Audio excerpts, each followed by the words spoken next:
നമസ്കാരം. സുൽത്താൻ ഇറങ്ങിയ ദിവസമാണ്. ബ്രസീൽ ഒരു വമ്പൻ ജയത്തോടെ നോക്കൗട്ട് ഉറപ്പിച്ച പകലാണ്. കുറച്ച് സമയം മുൻപാണ്, ഈ മത്സരം കഴിഞ്ഞ ഉടനെയാണ് ഞങ്ങൾ ഈ മത്സരത്തിൻ്റെ ഒരു പ്രാഥമിക വിശകലനത്തിനായി ഈ വാർ റൂമിൽ ഇരിക്കുന്നത്. എനിക്കപ്പം ഹരിഗോവിന്ദിൻ്റെ ഷർഫുണ്ട്, ഹരികൃഷ്ണനുണ്ട്. അപ്പോൾ ഹരിഗോവിന്ദ് പറയട്ടെ, ഹരിഗോവിന്ദിൻ്റെ ഡേ ആണല്ലോ ഹരി.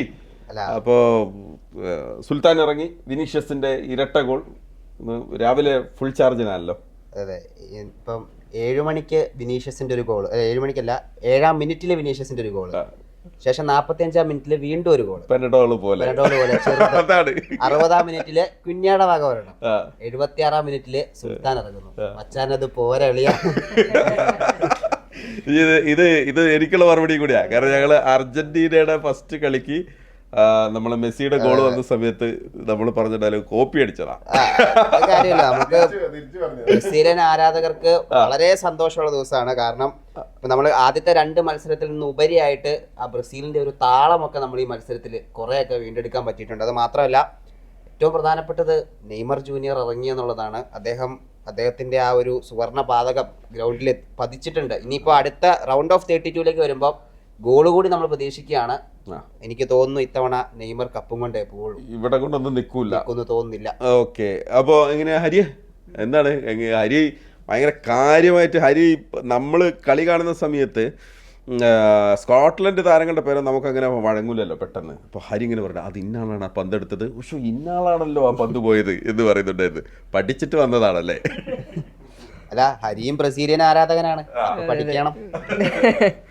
അപ്പോൾ പറഞ്ഞ പോലെ, അതായത് നമ്മൾ സ്കോട്ട്ലൻഡിനെതിരെ നമ്മൾ പ്രതീക്ഷിച്ചത് ഒരു സ്കോട്ട്ലൻഡ് ഭയങ്കര ഡിഫെൻസീവായിട്ട് കളിക്കും എന്നുള്ളൊരു ഇതാണ് പ്രതീക്ഷിച്ചത്. പക്ഷേ 7-ാം മിനിറ്റിൽ ആ ഗോള് കളി മാറ്റി. 7-ാം മിനിറ്റിൽ ആ ഗോള്, അതായത് നമ്മളൊരു ടീമിനെതിരെ ആദ്യം അടിക്കുമ്പോൾ ഉണ്ടല്ലോ, ആദ്യം അടി എന്ന് പറഞ്ഞാൽ അവരുടെ കോൺഫിഡൻസ് അടിക്കുന്ന ഒരു അടിയാണ്. അതാണ് വിനീഷ്യസ് എന്ന് കൊടുത്തത്. അതോടുകൂടി സ്കോട്ട്ലൻഡ് ഒരു കോൺഫിഡൻസ് കുറച്ചിട്ടുണ്ട്.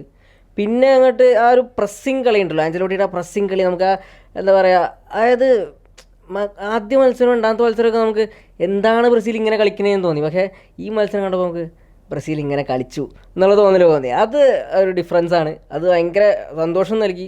പിന്നെ റയാൻ്റെ പെർഫോമൻസ് എടുത്തു പറയേണ്ടതാണ്. അതായത് നെയ്മറുടെ വരവ് പറഞ്ഞു, വിനീഷ്യസിൻ്റെ ഡബിൾ പറഞ്ഞു. പക്ഷേ റയാൻ്റെ പെർഫോമൻസ്, റഫീനയുടെ കുറവ് നെഗറ്റീവ് എന്ന് പറയാം നമുക്ക് റയാൻ്റെ കാര്യം. അപ്പോൾ എന്താ പറയുക, ഒരു ഓൾറൗണ്ട് പെർഫോമൻസ്. ചെറിയ പ്രശ്നങ്ങളൊക്കെ ഉണ്ടായിരുന്നു, പക്ഷേ ഏത് ടീമിൻ്റെ പ്രശ്നങ്ങളില്ലാത്ത. അപ്പോൾ ബ്രസീൽ ഒരു ഓൾറൗണ്ട് പെർഫോമൻസ് തന്നെ. ഷർഫു വന്ന വഴി പറഞ്ഞു, എന്തിട്ട് കളിയാ ബ്രസീൽ കളിക്കുന്നത്.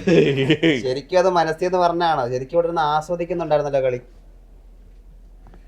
ഇന്നത്തെ ബ്രസീലിന്റെ കളി കാണുമ്പോൾ ഹാപ്പിയാണ്. അത് ഉള്ളതുപോലെ പറയണല്ലോ. നമ്മളിപ്പം വേറെ ടീമിന്റെ ഫാൻ ആണെങ്കിലും നല്ല കളി കണ്ടാൽ നമ്മളത് അംഗീകരിക്കും. അതാണ് സത്യം. അപ്പോൾ ഇന്നത്തെ മത്സരം കാണുമ്പോൾ നമ്മൾ ആ മധ്യനിരയിൽ ചില പ്രശ്നങ്ങൾ നമ്മൾ പറഞ്ഞു. പക്ഷേ ഓവറോൾ ബ്രസീൽ മികച്ച രീതിയിലാണ് കളിക്കുന്നത്. അത് ഈ ഇന്നത്തെ പെർഫോമൻസ്, പ്രത്യേകിച്ച് യൂറോപ്യൻ ടീമാണ്. സ്കോട്ട്ലൻഡ് അത്ര മോശം ടീമാണെന്ന് നമുക്ക് പറയാൻ കഴിയില്ല. മികച്ച രീതിയിൽ കളിക്കുന്ന സ്കോട്ട്ലൻഡിനെതിരെ ഇത്തരത്തിൽ നല്ല രീതിയിൽ ബ്രസീൽ കളിക്കുമ്പോൾ മാത്രമല്ല, ഫസ്റ്റ് 7-ാം മിനിറ്റിൽ ആ ഗോൾ വന്നല്ലോ. 7-ാം മിനിറ്റിൽ ആ ഗോൾ വരുന്നത് തന്നെ സ്കോട്ട്ലൻഡ് ഒരു പിഴവിൽ നിന്നാണ്. അവർ ആ ഹൈ പ്രസ്സിങ് പ്രകടനത്തിൽ ബ്രസീലിൻ്റെ ആ ഒരു ചാമ്പ്യൻ ടീമിൻ്റെ ഒരു പ്രകടനത്തിൽ അവരാകെ തളർന്നുപോയി. ആ 7-ാം മിനിറ്റിലെ ഗോളോട് കൂടി തന്നെ അവർ ഏകദേശം കളിയിൽ ഒരു ബാക്ക് ഫുട്ടിലേക്ക് പോകുന്ന ഒരു അവസ്ഥ നമ്മൾ കണ്ടു.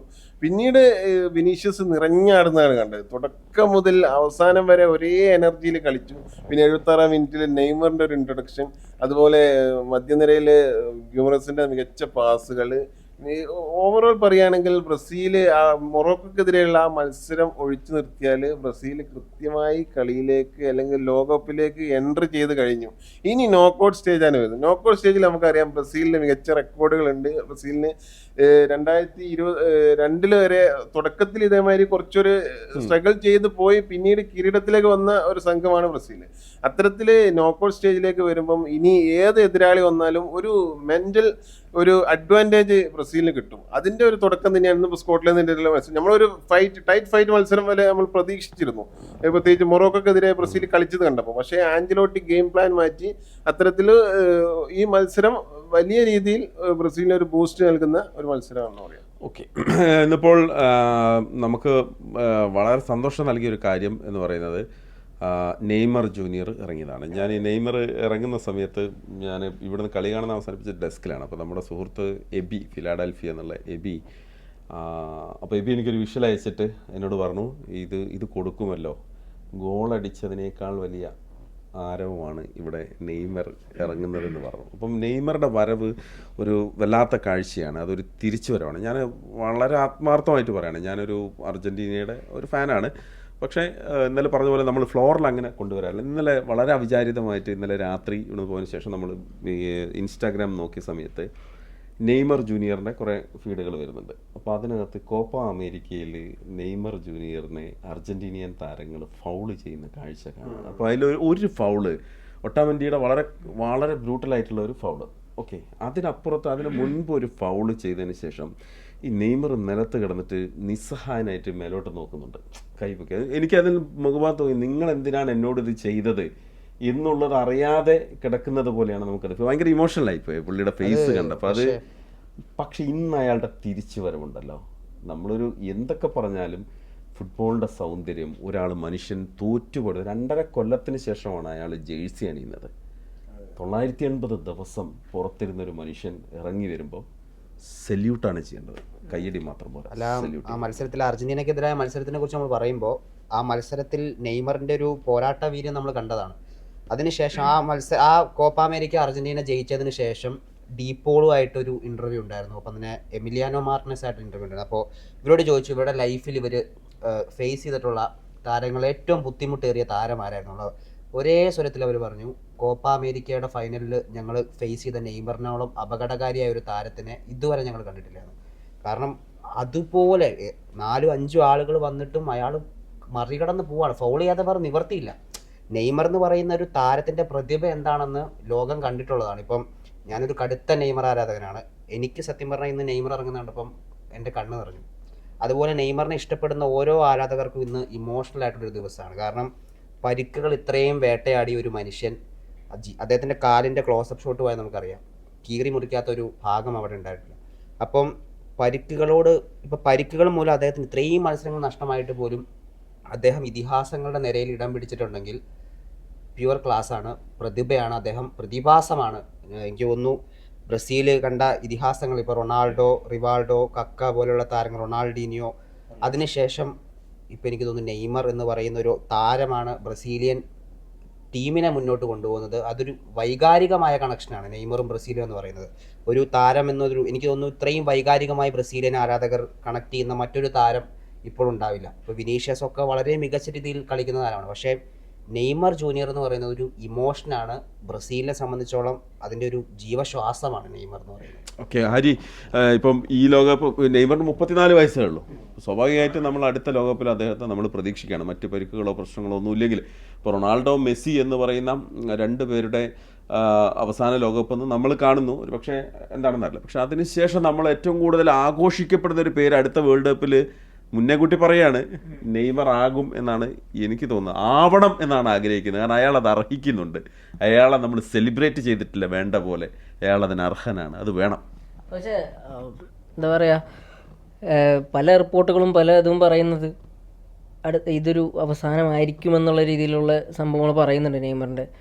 എങ്ങനെയായിരുന്നാലും ഞാൻ ഒരു എന്താ പറയുക, ബ്രസീൽ ആരാധകനാണ്, നെയ്മർ ആരാധകനാണ്.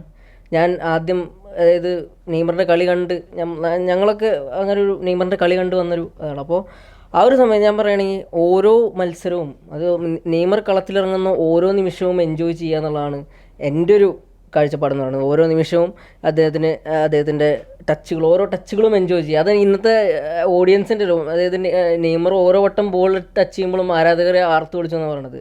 സോ അതാണ്, അതായത് എന്തുകൊണ്ട് നെയ്മറിനെ ബ്രസീൽ സ്ക്വാഡിൽ ഇൻക്ലൂഡ് ചെയ്തു എന്നുള്ളതിന് ഒരു കാരണം crowd support, media support, crowd support. അതായത് ഒരു ബ്രസീലിൻ്റെ ഒരു മിത്തിക്കൽ, അതായത് എന്താ പറയുക, ഒരു മിത്തിക്കൽ ഇതായിട്ട്, അതായത് റൊണാൾഡീനിയോ അല്ലെങ്കിൽ റൊണാൾഡോ എന്നുള്ള ആ ഒരു ലെവലിലേക്ക് നെയ്മർ ഉയർന്നു കഴിഞ്ഞിരുന്നു. അപ്പോൾ അങ്ങനൊരു താരത്തെ ഒഴിവാക്കാൻ ഒരിക്കലും പറ്റില്ല ഒരു വേൾഡ് കപ്പ് എന്നുള്ള സ്റ്റേജിൽ പോകും. അതുകൊണ്ടാണ് ആഞ്ചലോട്ടി താരത്തെ ഇൻക്ലൂഡ് ചെയ്തത്. പിന്നെ നെയ്മറിൻ്റെ ക്വാളിറ്റി നമുക്കറിയാം, അദ്ദേഹം ഫോമിലാണെങ്കിൽ. അപ്പോൾ ഈ ഒരു അതായത് ഇന്ന് മത്സരത്തിന് ശേഷം നെയ്മറുടെ കണ്ണ് നിറയുന്ന ഒരു ഫോട്ടോ ഉണ്ടായിരുന്നു.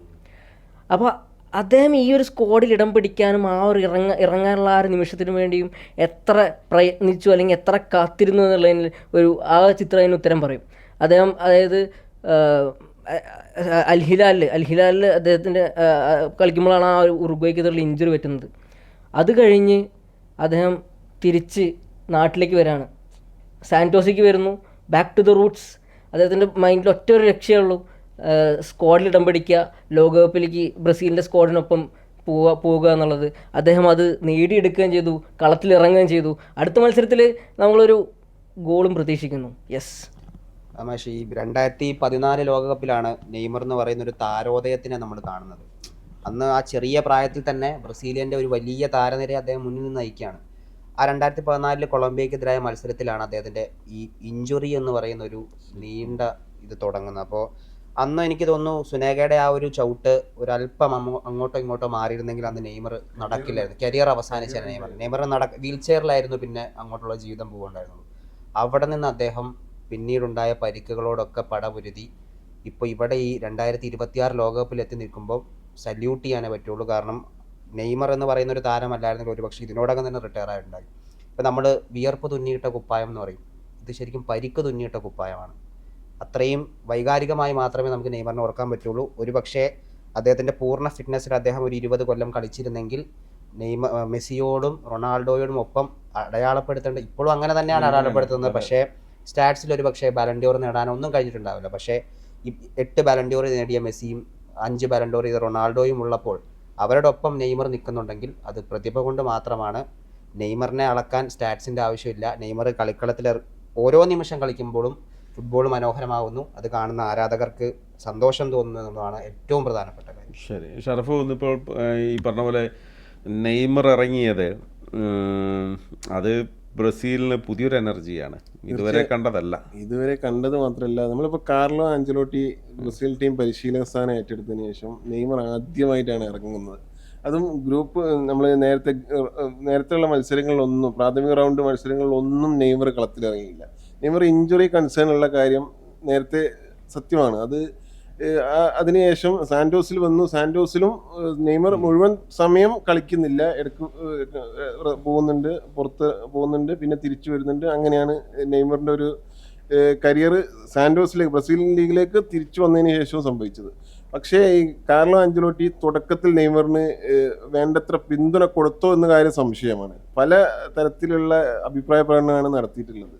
പക്ഷേ അപ്പോഴും ആരാധകർ പുറത്ത്, നമ്മളിപ്പം പല കാര്യങ്ങളിലും ഇപ്പോൾ അത് കാണുന്നതാണ്, പുറത്തുനിന്നുള്ളൊരു പിന്തുണ അപാരമായിട്ട് പല വിഷയങ്ങളിലും കിട്ടുന്നത്.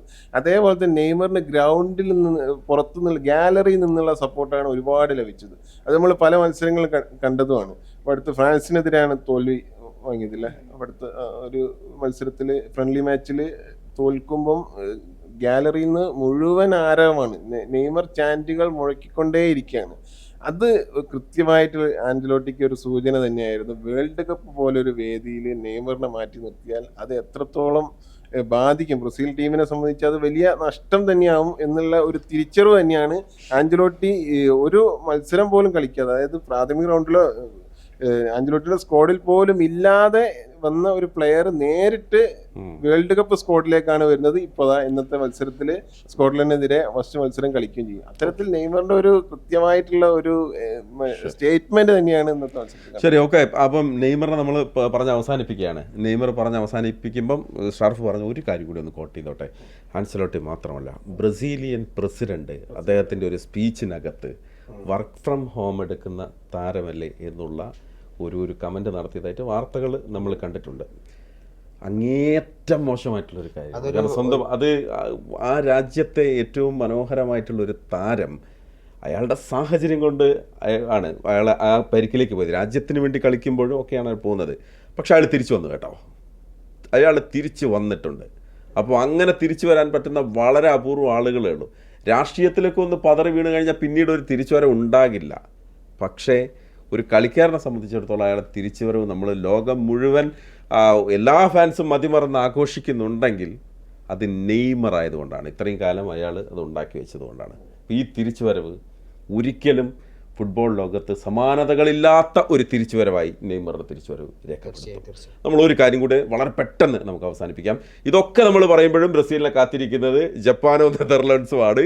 അപ്പോൾ ആ പ്രതിരോധത്തിലെ വിള്ളൽ ഹരി അല്ല, ജപ്പാനോ നെതർലൻഡ്സോ ആണ് കാത്തിരിക്കുന്നത്. അവിടെയും നമ്മൾ നെയ്മറിൽ നിന്ന് തുടങ്ങണം എന്നാണ് ഞാൻ പറയുന്നത്. നെയ്മർ ഉണ്ടെങ്കിൽ അതൊരു എക്സ്ട്രാ എനർജിയാണ്. കാരണം നെയ്മറിനെ മറ്റ് ടീമുകൾ ഭയക്കും. അപ്പോൾ അതുകൊണ്ട് തന്നെ അവർക്ക് അനായാസം മധ്യനിരയിൽ കളിക്കാൻ പറ്റുമെന്നാണ് ഞാൻ കരുതുന്നത്. എനിക്ക് തോന്നുന്നു മധ്യനിരയിൽ ഒരുപാട് പ്രശ്നങ്ങളുണ്ട് എന്ന് പറഞ്ഞാൽ സ്പേസ് ഒരുപാട് ലഭിക്കുന്നുണ്ട് മറ്റു താരങ്ങൾക്ക്. അപ്പോൾ നല്ല ടീമുകൾ വരുമ്പോൾ അത്രയും സ്പേസ് അനുവദിച്ചാൽ അത് ബ്രസീലിന് വലിയ പ്രശ്നമാവും.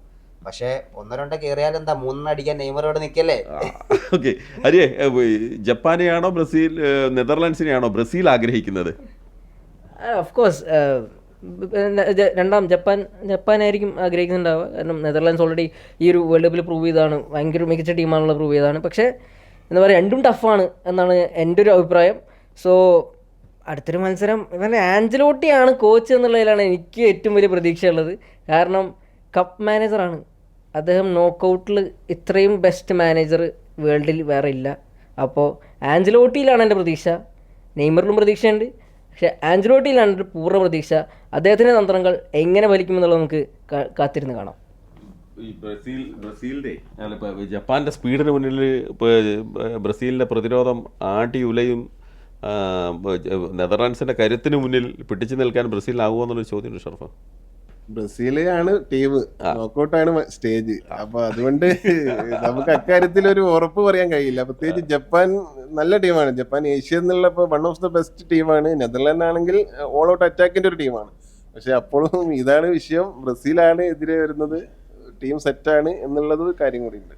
അല്ല മാഷ, ഇതിലേ ഇപ്പൊ നെതർലാൻഡ് ആണെങ്കിലും ജപ്പാൻ ആണെങ്കിലും ബ്രസീൽ ഒരു കിരീടത്തിലേക്കാണ് ലക്ഷ്യമിടുന്നതെങ്കിൽ അടുത്ത റൗണ്ടുകളിൽ എന്തായാലും ഫ്രാൻസിനെയും സ്പെയിനെയും ഒക്കെ കിട്ടും.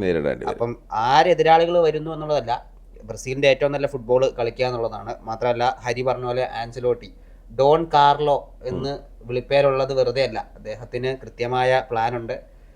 ഫുട്ബോളാണ്, തോൽക്കാം ജയിക്കാം എന്ന് സംഭവിക്കാം. പക്ഷേ ബ്രസീൽ ഈ പറഞ്ഞ പോലെ ഒരു എന്താ പറയുക, ഒരു വേൾഡ് കപ്പ് എന്ന് പറയുമ്പോൾ തന്നെ നമുക്ക് മനസ്സിലേക്ക് വരുന്നത് ബ്രസീലാണല്ലോ. അപ്പോൾ ലോകകപ്പിൽ ബ്രസീലിൻ്റെ ഒരു ഈ തവണ ഒരു എന്തെങ്കിലും ഒരു അപ്രതീക്ഷിത മുന്നേറ്റം എന്ന് പറഞ്ഞാൽ ടീം എനിക്ക് തോന്നുന്നു കുറച്ചുകൂടെ സെറ്റായ ടീമുകൾ വേറെ ഉണ്ട്. പക്ഷേ ബ്രസീലിനെ നമ്മൾ കരുതിയിരിക്കണം. ശരി, അപ്പോൾ അങ്ങനെയാണ് കാനറിപ്പട തുടങ്ങുകയാണ്. എപ്പോഴോ ചുവട്ട് പിഴച്ചു പോയ സംഭ നൃത്ത ചുവട്ടുകൾ അത് തിരിച്ചെടുക്കേണ്ടതുണ്ട്. ബ്രസീൽ തുടങ്ങി കേട്ടോ. ഇനി നോക്കൗട്ടിൽ കാണാം. നമ്മുടെ വാർമു തൽക്കാലം ഇവിടെ അവസാനിപ്പിക്കുകയാണ്. അടുത്ത വിഷയമായി വീണ്ടും കാണാം.